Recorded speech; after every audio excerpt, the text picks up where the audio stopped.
صلو علی الحبیب صلی اللہ علی محمد صلی اللہ علیہ وسلم۔ بیٹے کے خواہش مند کے لیے، اولاد کی خواہش مند کے لیے یہ وظیفہ بھی سماعت فرمائیے کہ عورت ہر نماز کے بعد ایک تسبیح یعنی 100 بار یہ آیت مبارکہ پڑھے۔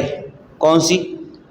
رب لا تذرنی فردا وانت خیر الوارثین۔